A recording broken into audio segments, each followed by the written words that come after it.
নমস্কার বন্ধুরা, গল্পের জাদুঘরে সবাইকে স্বাগত জানাই। এসে গেছি নারায়ণ সান্যালের সারমেয় গেন্টুকের কাঁটা কাঁটা সিরিজের বিখ্যাত এক উপন্যাস পিকে বসুর নতুন গোয়েন্দা গল্প। গল্পের শুরুতে আমরা দেখছি মিস প্যামেলা জনসন তার বিশাল সম্পত্তি তার পরিবারের কাউকে না দিয়ে দিয়ে গেছে নিজের সহচরী এক বোকা শোকা গরিব মহিলাকে।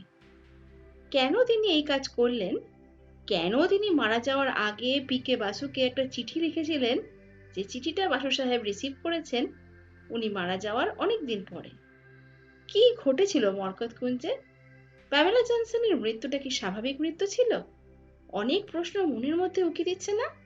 চলুন সরাসরি দেখি পিকে বাসু আর কৌশিক বাবু কিভাবে রহস্য সমাধানের দিকে এগোন। আদৌ কোনো রহস্য আছে কি, নাকি প্যামেলা জনসন স্বাভাবিকভাবেই মারা গেছেন?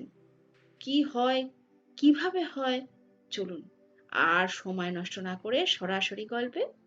আর যদি একটু ভালো লেগে থাকে তাহলে দয়া করে আপনারা সবাই লাইক, কমেন্ট আর সাবস্ক্রাইব করবেন। খুব খুব ভালো থাকুন। চলে যাই সরাসরি গল্পে। নমস্কার।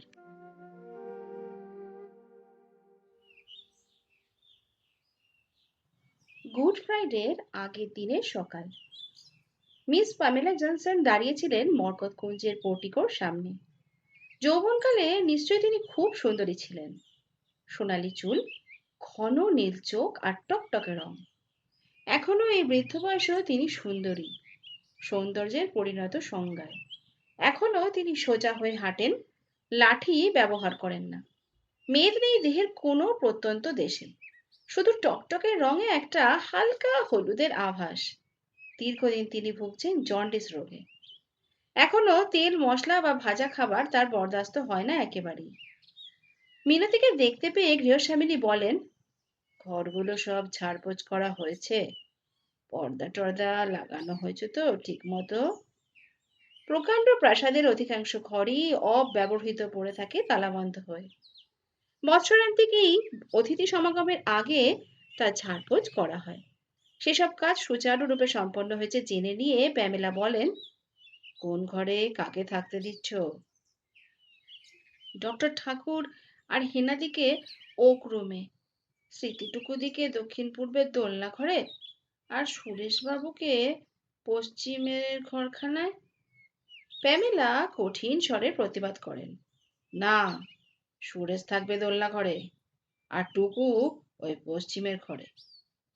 মিনতি আমতা আমতা করে বলে, উম, ঠিক আছে, তাই হবে। আমি ভাবছিলুম দোলনা ঘরটাই তো টুকুদির বেশি আরাম হবে, তাই মানে। বেশি আরামের দরকার নেই তার। প্যামেলার কালে পুরুষদের আরামের ব্যবস্থা আগে হতো। দোলনা ঘর এই প্রাসাদের সব সেরা গেস্ট রুম। সুরেশ অবশ্য নিতান্ত বকে গেছে, তা হোক, পুরুষ প্রাধান্যের চিন্তাটা ওর মজ্জায় মজ্জায়। সব সেরা ঘরখানা বংশের পুরুষরাই ভোগ করবে যতদিন তিনি জীবিতা। মিনতি বলে, কি দুঃখের কথা ম্যাডাম, হেনার বাচ্চা দুটো আসছে না। আরো কঠিন শোনালো গৃহস্বামিনীর কণ্ঠস্বর। 4 জন অতিথি যথেষ্ট। হেনা তো আদর দিয়ে দিয়ে বাচ্চাগুলোকে মাথায় তুলেছে, ওরা না আসায় বেঁচেছি। মিনতি অবিবাহিতা, মাতৃস্নেহ তার অতৃপ্ত। সে বোধ করি মনে মনে মর্মাহত হলো, মুখে কিছু বলার সাহস হলো না তার। প্যামেলা বলেন, আমি একবার কাঁচরাপাড়া যাব, মোহনকে গাড়ি বার করতে বল, বাজারটা সেরে আসবো।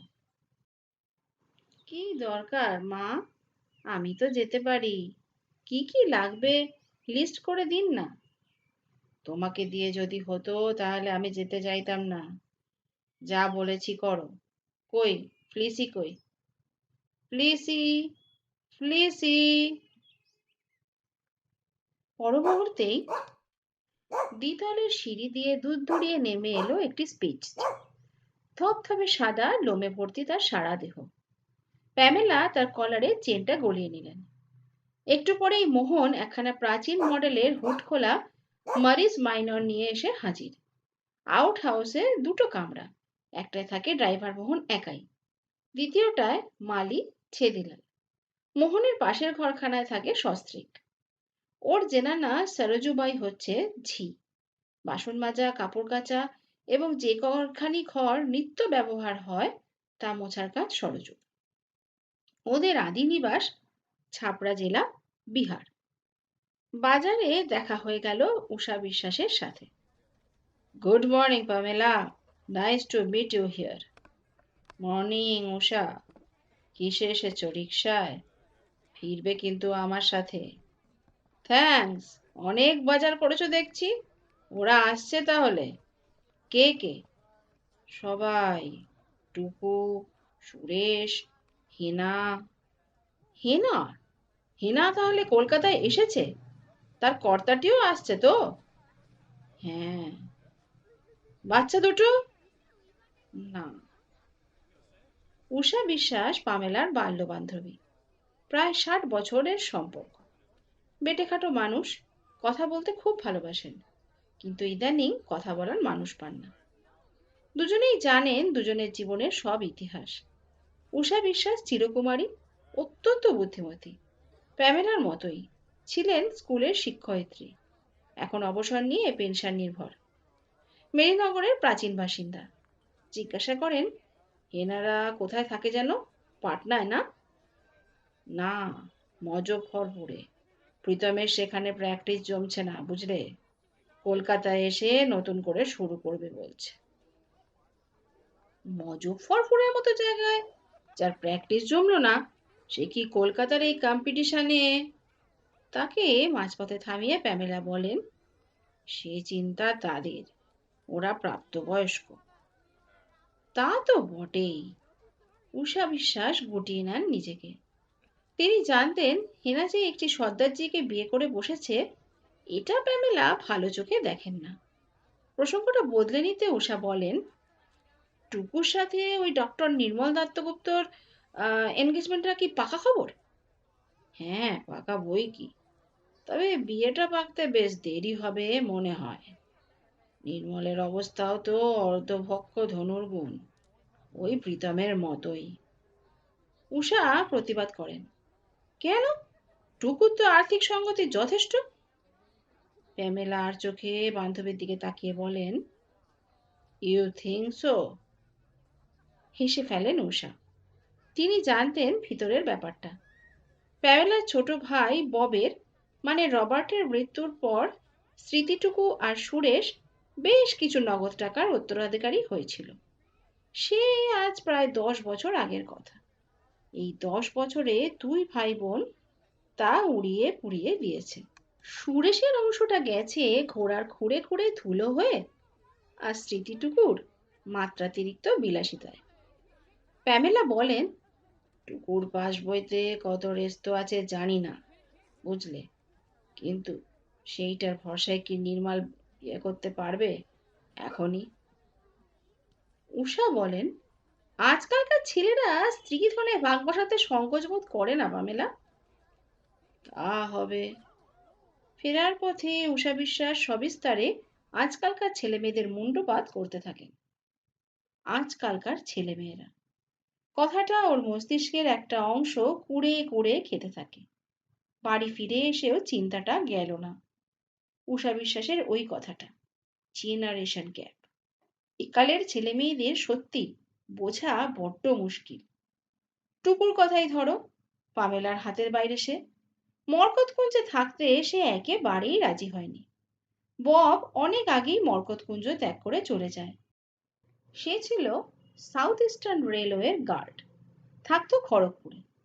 বব এই সংসার যখন ত্যাগ করে যায় তখন পামেলা 3 বোন বেঁচে। জোসেফ অবশ্য আগেই মাটি নিয়েছেন। বব মরকতকুঞ্জের অংশ আর্থিক মূল্যে গ্রহণ করেছিল বোনেদের কাছ থেকে, কারণ তার বিবাহটা এরা কেউই মেনে নিতে পারেননি। সে বিধবা বিবাহ করেছিল বলে নয়, বিধবাটিকেই বরদাস্ত করতে পারেননি ওরা। টুকু আর সুরেশের মা হয়ে পড়েছিলেন ফার্স্ট ডিগ্রি মার্ডার চার্জের আসামি। প্রথম স্বামীকে নাকি বিষ প্রয়োগে হত্যা করেছিলেন, এই ছিল তার বিরুদ্ধে অভিযোগ। আজব কাণ্ড।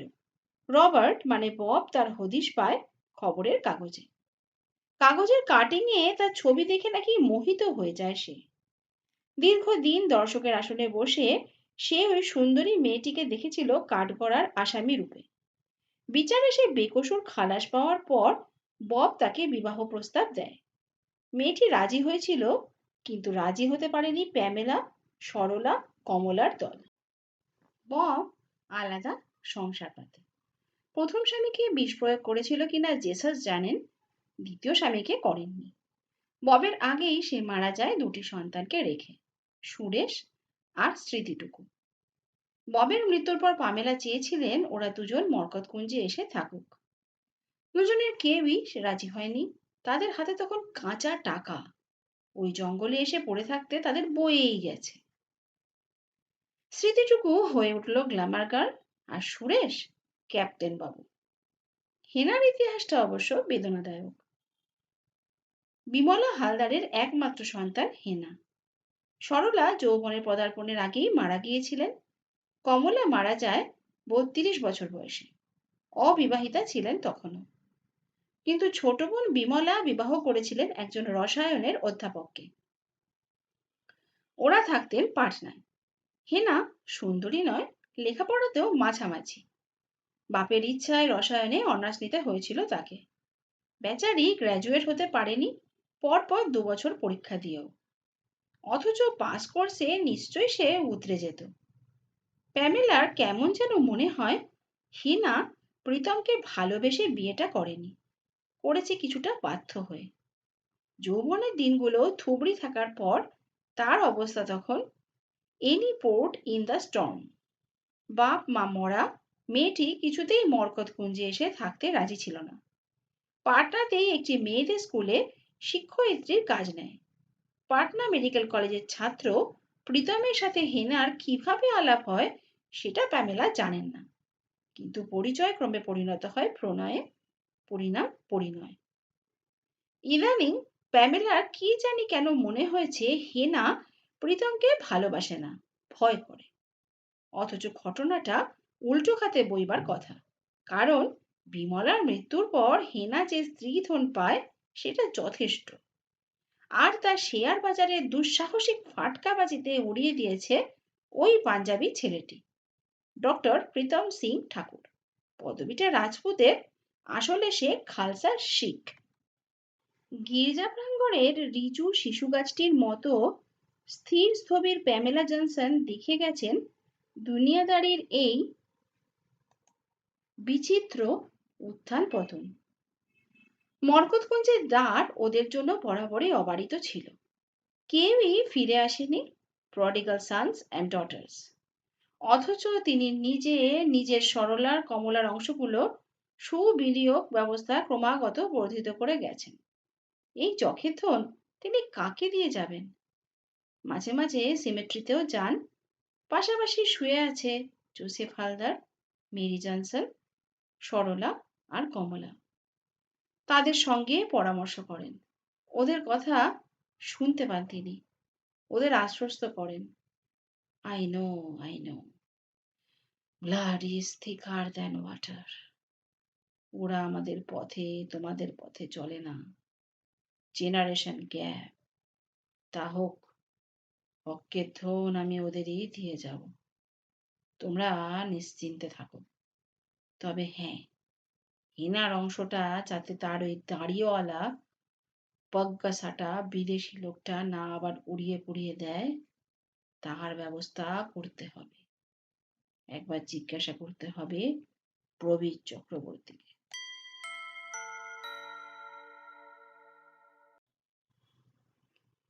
৫ই এপ্রিল সকাল।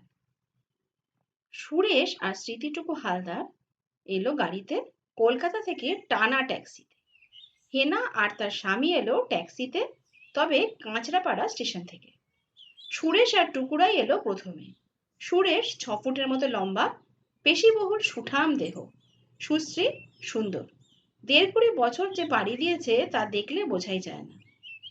ট্যাক্সি থেকে নেমে ৩ লাফে উঠে এলো বারান্দায়। Hello aunty, how's the girl, you look fine. তার পেছনে ট্যাক্সি ভাড়া মিটিয়ে উঠে এলো টুকু। বয়সে সুরেশের চেয়ে মাত্র 1.5 বছরের ছোট। প্যামেলার মনে হলো নিখুঁত মেকআপের নিচে স্মৃতিটুকুর মুখখানায় একটা বিষণ্ণতার ছায়া। তার চোখের কোলে যেন কালিমার আলিম্পন রেখা। ড্রয়িং রুমে ওরা বেশ জমিয়ে বসলো। ঠিক 1/2 ঘন্টা খানেকের মধ্যেই এসে গেল ঠাকুর দম্পতি। হেনা বয়সে টুকুর চেয়ে 1 বছরের ছোট, কিন্তু দেখলে তাকে দিদি বলে মনে হয়। একটু মোটাসাটা ঢিলেঢালা, একটু উগ্রসাজের ঘটা।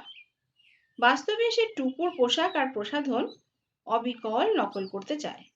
বোঝে না দীর্ঘাঙ্গী তন্বী মধ্যক্ষমা নিম্ননাভির পক্ষে যে পরিচ্ছদ বা প্রসাধন সৌন্দর্যবর্ধক, শ্রোণী ভাড়া দল সগমনা স্থূলাঙ্গীর কাছে সেটা পরিহাস। প্রীতম ঠাকুর তার দীর্ঘ শ্বশ্রু এবং দীর্ঘতর উষ্ণীর সত্ত্বেও সুপুরুষ, সুগৌর, চিত্তাকর্ষক। ইতিমধ্যেই মিনতি আর বামন দিদি টেবিল সাজিয়ে দিয়ে গেছে ব্রেকফাস্টে। কফি কজি দিয়ে ঢাকা কফি আর চায়ের পট। মিনতি রীতিমতো ব্যস্ত।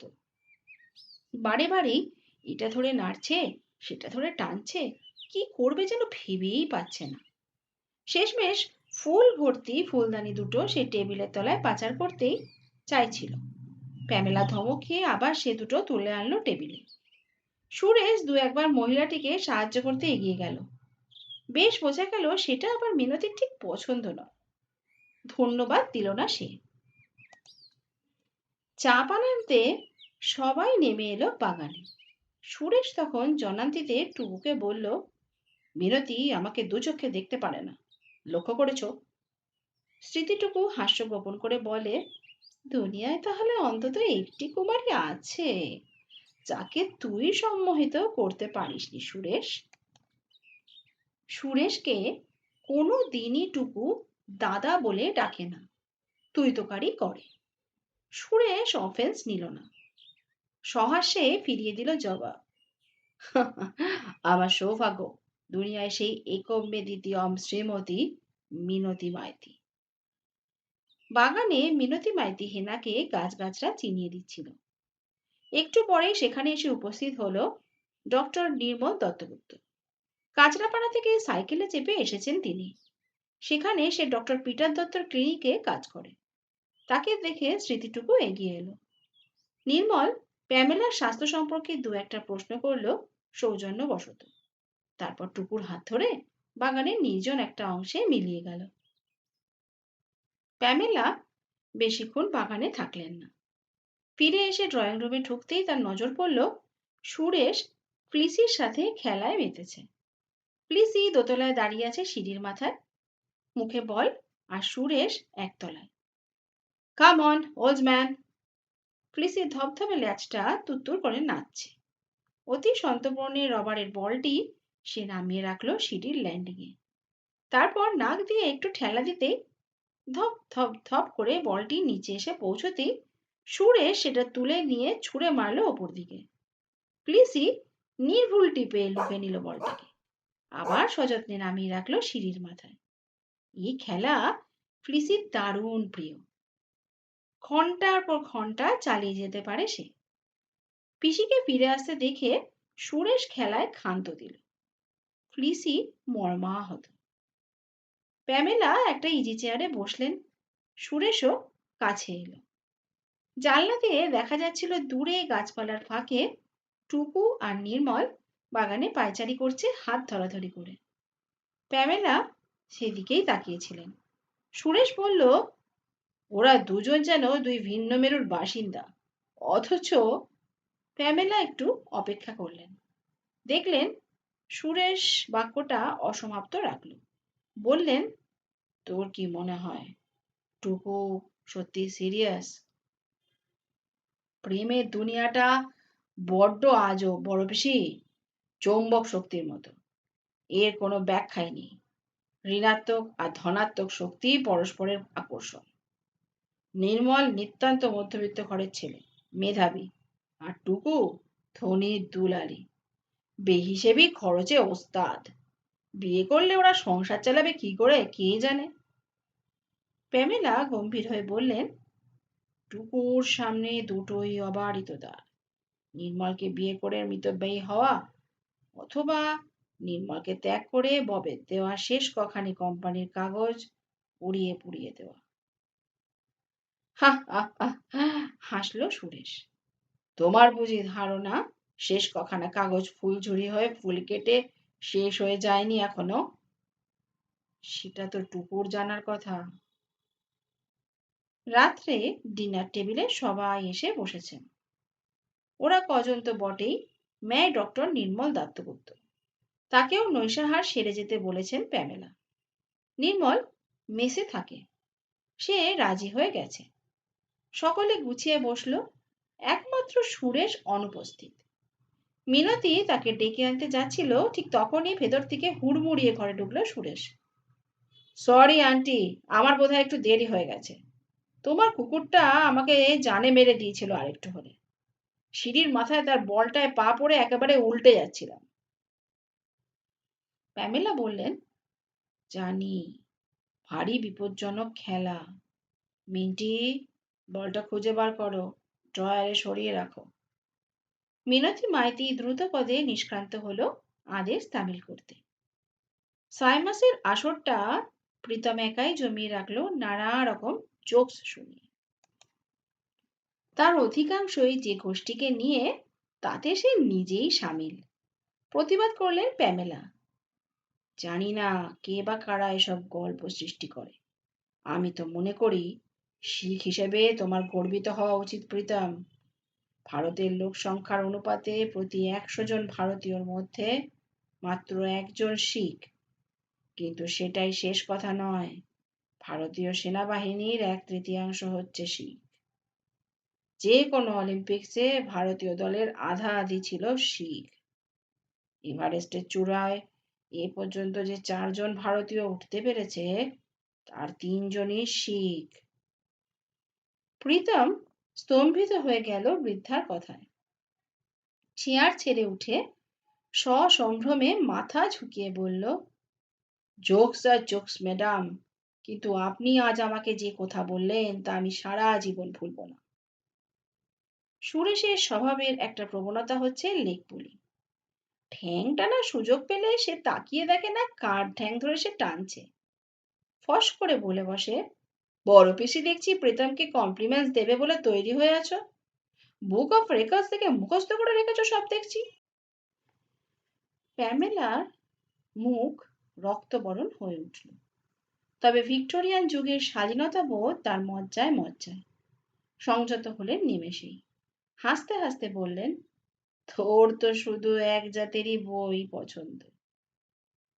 বুক বলতে তুই শুধু বুঝিস অশ্বমেধ যজ্ঞের বংশ তালিকা। সুরেশের মুখখানা কালো হয়ে গেল।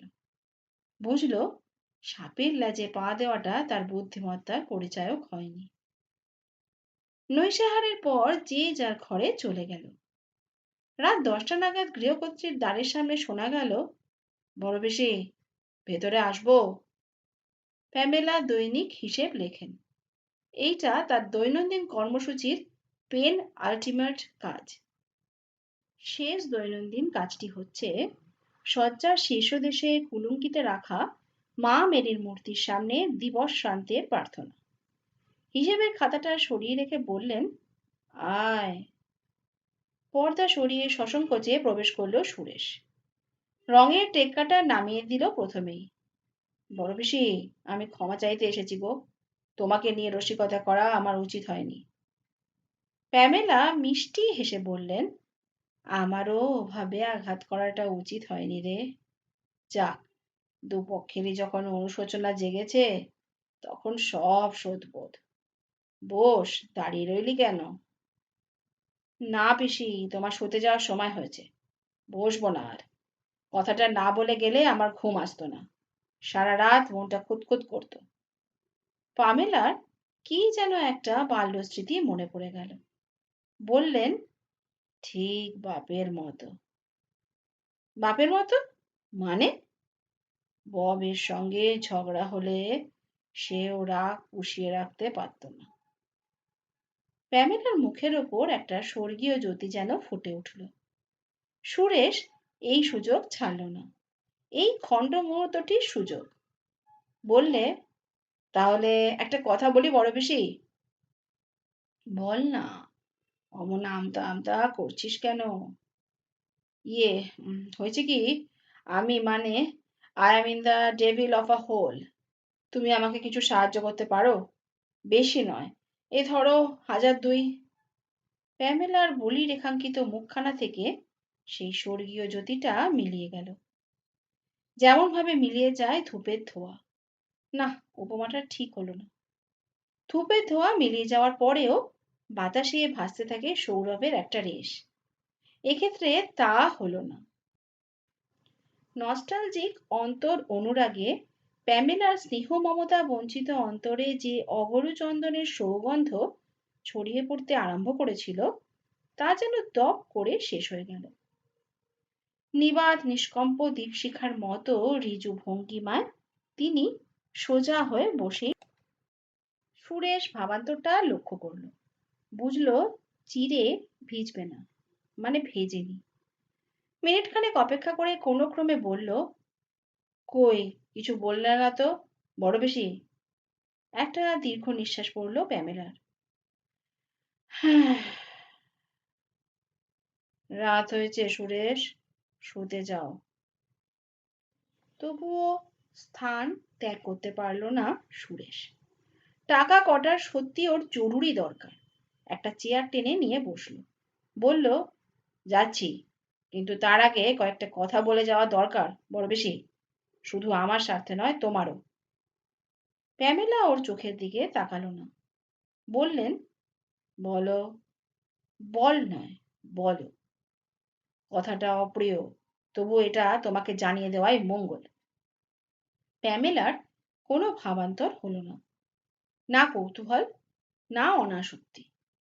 তোমার বয়স হয়েছে, তোমার শরীর দুর্বল, একা একা থাকো। তুমি জানো, আমরাও জানি, তোমার অবর্তমানে আমরাই সবকিছু পাবো, আমরা তিনজন।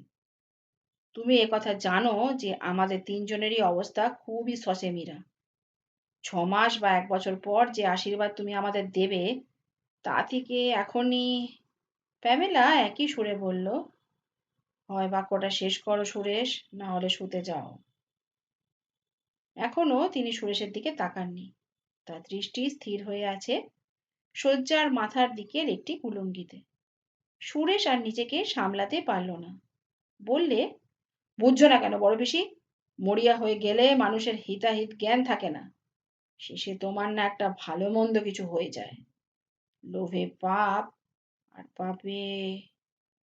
প্যামেলা এবার ভাইপোর দিকে তাকালেন, চোখে চোখ রেখে।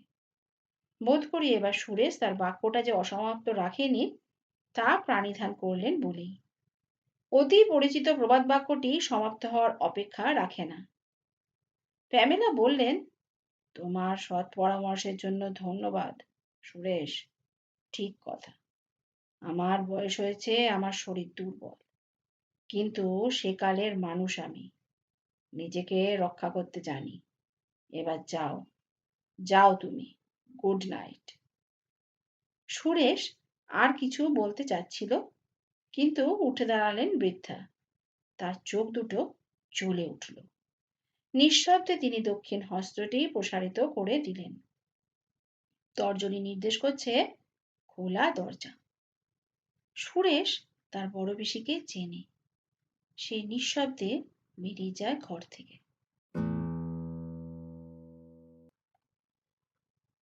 পরদিন এপ্রিলের 6 তারিখে সকালে সুরেশ যখন দ্বিতলে উঠে এসে টুকুর ঘরে টোকা দিল, তার আগেই স্মৃতিটুকুর ঘুম ভেঙেছে। কিন্তু তখনও সে শয্যা ত্যাগ করেনি। টুকুর কাম ইন শুনে সুরেশ ঘরে ঢুকলো, বসলো একটা চেয়ার টেনে নিয়ে। টুকুর পরনে একটা নীল রঙের ঢিলে ঢালা সিল্কের নাইটি। শুয়েই ছিল, চাদরটা গলা পর্যন্ত টেনে নিয়ে বলল, কি ব্যাপার, সাত সকালে এসে হাজির? তোকে একটা কথা বলতে এলাম বুঝলি। কাল রাত্রে এক দফা হয়ে গেল, চিড়ে ভিজল না। বড় পিসি সোজা আমাকে দরজা দেখিয়ে দিলেন। তুই বড্ড তাড়াতাড়ি করিস সব কিছুতে রে। আমার উপায় ছিল না, ভেবেছিলাম তোদের ওপর টেক্কা দেব। তুই বা হেনা মুখ খোলার আগেই কেমন যেন মনে হলো প্রথম আবেদনটা বুড়ি শুনবে, তারপর ও সতর্ক হয়ে যাবে। কিন্তু বড় পিসি তৈরি হয়েছিল, বুঝলি। ও জানে কেন বছর বছর আমাদের দরদ উথলে উথলে ওঠে। টুকু খিলখিলিয়ে হেসে ওঠে। তুই হাসছিস যে, হেসে নে। তোকে যখন দরজা দেখিয়ে দেবে তখন হাসির পালা আসবে আমার। বুড়ি টাকার পাহাড় জমিয়েছে এর মধ্যে, 5-7 লাখ তো হবেই। অথচ কি কঞ্জুস, কি কঞ্জুস। মান্ধাতার আমলের মরিস মাইনার গাড়িখানা বেচে একটা ভালো গাড়িও কিনবে না। টুকু বললে, ওরা বোঝে না সুরেশ, জীবনটাকে উপভোগ করতে ওরা জানে না। জানে না একটাই জীবন, একটাই যৌবন, বুঝলি। যে দিনটা গেল তার ফিরে আসবে না।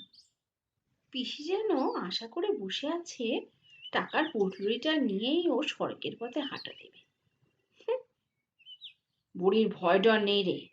আমি কাল রাত তোকে রীতিমতো শাসিয়েছি। শাসিয়েছিলিস? মানে? বুড়ো পিসিকে? কি বলে? বলেছিলাম তুমি দুর্বল মানুষ, একা একা থাকো, তোমার কোনো একটা ভালো মন্দ হয়ে গেলে। ডাকাতি? তুই কি ভেবেছিলি বড় পিসি তার টাকা পয়সা এখানে নগদে রাখে? আরে না না, তা না। আমি বলেছিলাম বা যারা তোমার ওয়ারিশ তাদের সকলের অবস্থা তো সঙ্গী। মানুষ মরিয়া হয়ে গেলে খুব বিপজ্জনক। তার চেয়ে আমাদের তিনজনকে 2-10 হাজার যদি এখনই একটু দিয়ে ঠিয়ে দেয়। টুকু খাটের ওপর উঠে বসলো। মাই গড, এই কথা তুই বলতে পারলি বড় পিসিকে? কথাটা তো মিথ্যে নয় টুকু। টুকু আবার শুয়ে পড়ে। সুরেশ উঠে দাঁড়ায়, বলে, চলি, তৈরি হয়ে নে। আমার তো হলো না, তুই দেখ চেষ্টা করে। Wish you all success. টুকু বললে, আমি অন্য দিক দিয়ে চেষ্টা করব। আমাকে বড় বেশি এক কানা করিয়েও ঠেকাবে না, মানে বেঁচে থাকতে আর কি। কিন্তু নির্মলকে বুড়ি ঠিক সাহায্য করতে পারে। নির্মল কি একটা আবিষ্কার প্রায় করে ফেলেছে জানিস। 1000-20 টাকা হলেও সেই আবিষ্কারটা শেষ হতে পারে, পেটেন্টও নিতে পারে। বড় পিসি শিখেলে মানুষ জীবনকে উপভোগ করতে জানে না, কিন্তু বৈজ্ঞানিককে সাহায্য করা ওদের পক্ষে সম্ভব। সুরেশ বলে, হেরার কোনো আশা নেই, কি বলিস? আমার তো বিশ্বাস হয় না। তাছাড়া হেনা টাকা নিয়ে করবে কি বল? ও জানে না জীবনকে কিভাবে উপভোগ করতে হয়। ও শুধু আমাকে নকল করে যায়। আমার পোশাক পরিচ্ছদ ও সিকি দামে কিনে অনুসরণ করতে চায় খালি। সুরেশ বোনের কাছ থেকে বিদায় নিয়ে নিচে নেমে এলো। ফ্লিসি বসেছিল সিঁড়ির নিচে। সুরেশকে নিচে আসতে দেখেই সে ঘৌ করে ডেকে উঠল। কি ব্যাপার, তোমার আবার কি চাই? ফ্লিসি তৎক্ষণাৎ চলে গেল হল ঘরের ও প্রান্তে। সেখানে একটা চেস্ট অফ ড্রয়ার্স, তার সামনে উবু হয়ে বসল। সুরেশ বুঝতে পারে ওই টেবিলের টানা ড্রয়ারের ভেতর আছে সেই রবারের বলটা। ফ্লিসি খেলতে চায়। সুরেশ এগিয়ে এসে উপরের ড্রয়ারটা টেনে খুলল। চোখ দুটি বিস্ফারিত হয়ে উঠল তার। ওপরের ড্রয়ারে থাক দেওয়া একটা 100 টাকার নোটের বান্ডিল। সুরেশ চারদিকে তাকিয়ে দেখল, না, কেউ নেই কাছে পিঠে, কেউ ওকে নজর করছে না। নোটের বান্ডিলটার পাশে পড়ে আছে ফ্লিসির রবারের বলটা। সুরেশ বলটাকে তুলে নিল। নিপুণ আঙুলে ওই সঙ্গে তুলে নিল 1 গেঁদা নোট, খান 4-5। বান্ডিলের একটা ক্ষুদ্র ভগ্নাংশ, কারো খেয়ালই হবে না এত কম নিলে। নোটগুলো পকেটে রেখে বলটা ছুড়ে দিল ফ্লিসির দিকে। বেরিয়ে এলো বাগানে। সূর্যোদয় হয়েছে একটু আগে। তেরচা হয়ে শেষ বসন্তের রোদ এসে পড়েছে গাছপালাতে। প্রভাত পাখির কলরব এখনো থামেনি। বাতাসে কি যেন এক মিষ্টি ফুলের গন্ধ।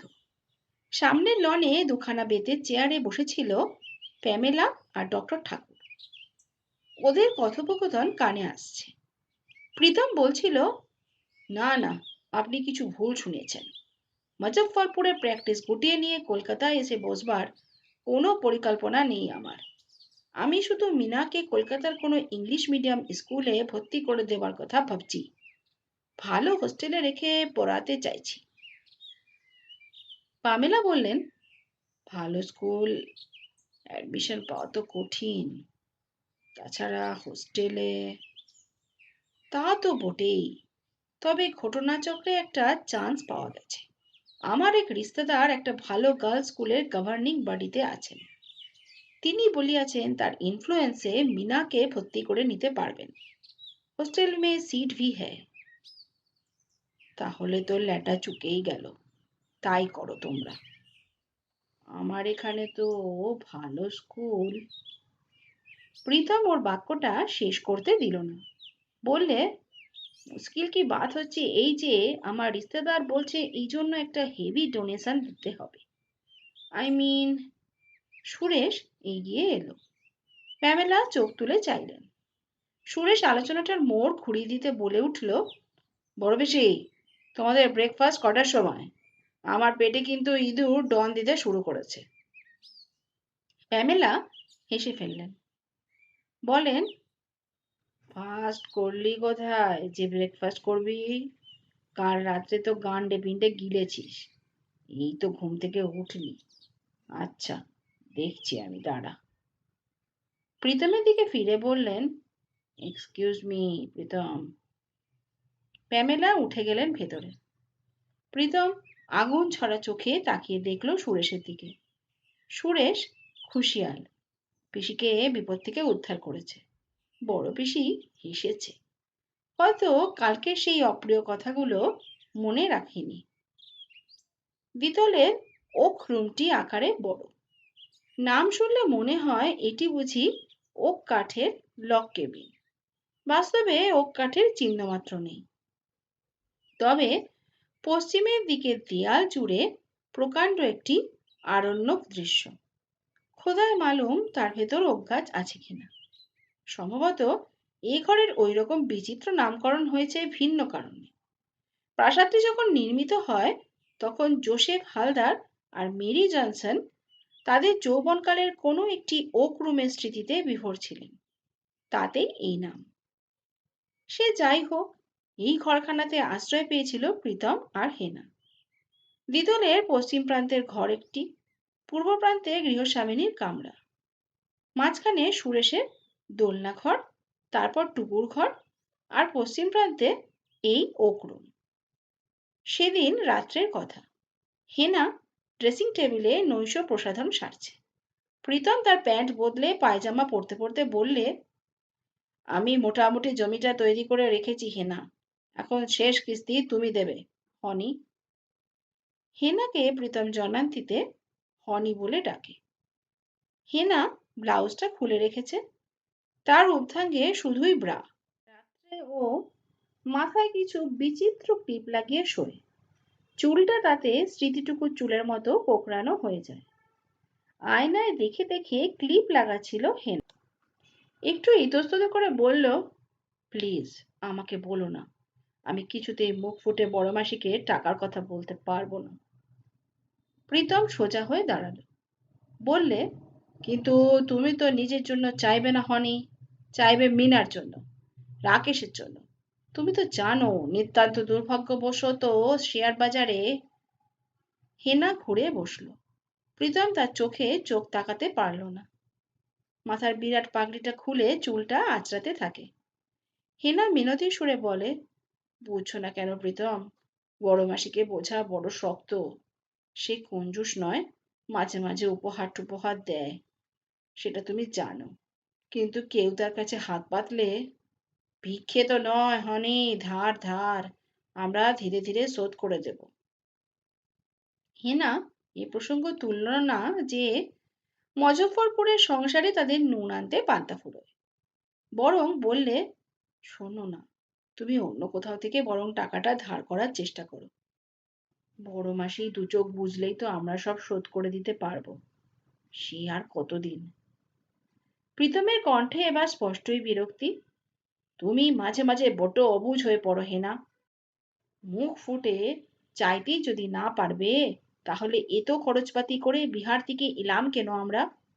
তোমার মাসির জন্মদিনে হ্যাপি বার্থডে টু ইউ গাইতে? প্রীতম যে হেনার বদলে ওকে হনি ডাকছে না, এটা খেয়াল করেছে হেনা। কিন্তু তবু সে জেদি মেয়ের মতো বললে, আমি টাকা চাইতে বাপের বাড়ি আসিনি প্রীতম। সে কথা তো আমি বলছি না, কিন্তু এ কথা কি বলিনি যে আমাদের এই বিপদে তোমার আন্টি শুধু আমাদের বাঁচাতে পারে? আর আমরা কিছু লাখ বিলাখ তো চাইছি না। সে 10,000 তোমার বড় মাসির কারেন্ট অ্যাকাউন্ট থেকে সে টাকা তো দিতেই পারে, বিনা সুদে। হিনার ক্লিপ আটকানো শেষ হয়েছিল। হাত ব্যাগ খুলে সে বার করলো হালকা রঙের সিল্কের নাইটি। ঢিলে ঢালা নয়, আঁটো-সাঁটো। পাশের ঘরে যে নাইটি পরে ঘুমোচ্ছে, স্মৃতিটুকু হুবহু সেই রং, সেই মাপ। নাইটিটা মাথা দিয়ে গলিয়ে বলল, দেখাই যাক না, বড় মাসি হয়তো নিজের থেকেই প্রসঙ্গটা তুলবে। মিনাকে ভর্তি করার কথাটা। আমার মনে হয় সে সম্ভাবনা খুবই অল্প আছে হেনা। রাকেশকে সঙ্গে করে নিয়ে এলে ভালো হতো। চোখে দেখলে কি ফুটফুটে হয়েছে ছেলেটা বলো। তাতে লাভ হতো থোড়াই। তোমার আন্টি বাজা খোঁজা মানুষ আছে, ছেলেপুলে একদম দেখতে পারে না। হেনা একটা হাত বাড়িয়ে দেয় সামনের দিকে। প্লিজ প্রীতম। স্বামীকে নাম ধরে ডাকে সে। এটাই ফ্যাশন। টুকু বিয়ে করলে নির্মলকে নিশ্চয়ই নাম ধরেই ডাকবে। প্রীতম বলে ওঠে, জানি হেনা, কথাটা তোমার ভালো লাগছে না, কিন্তু এটাই সত্যি কথা। তোমার মাসির 3 কাল গিয়ে 1 কাল ঠেকেছে। টাকার কোনো প্রয়োজন তার নেই। খরচ তো করছেনই না, করতে জানেনও না। তবুও যখের ধো নাগলে বসে আছেন অনন্ত পরমায়ু নিয়ে। তিনি জানেন, তুমিও জানো, আমিও জানি, বুড়ির চোখ বুঝলে এই মরকত কুঞ্জের সমেত সমস্ত ব্যবসার সম্পত্তির 1/3 মালিক হবে তুমি। তাহলে আজই বা বুড়ি তা থেকে 10-20 হাজার আমাদের ধার দেবেন না কেন? না হয় তার উইল থেকে সে কয়েক হাজার কমিয়ে দিক। হেনা শ্বাসরুলোচনে বলে ওঠে, প্লিজ প্রীতম, ওভাবে বলো না। এবার আমি কিছুতেই টাকা ধার করতে পারবো না, ওকে বলতে পারবো না। প্রীতম এক পা এগিয়ে আসে, হেনার কাঁধে একখানা হাত রাখে। বাঘের থাবা যেন। দৃঢ়স্বরে বলে, তুমি জানো, শেষ পর্যন্ত আমার মতটা তোমাকে চিরকাল মেনে নিতে হয়েছে। এবারও তাই হবে হেনা। হ্যাঁ, এবারও তাই করতে হবে তোমাকে, যা আদেশ করেছি আমি। হেনা একেবারে কুঁকড়ে গেল যেন।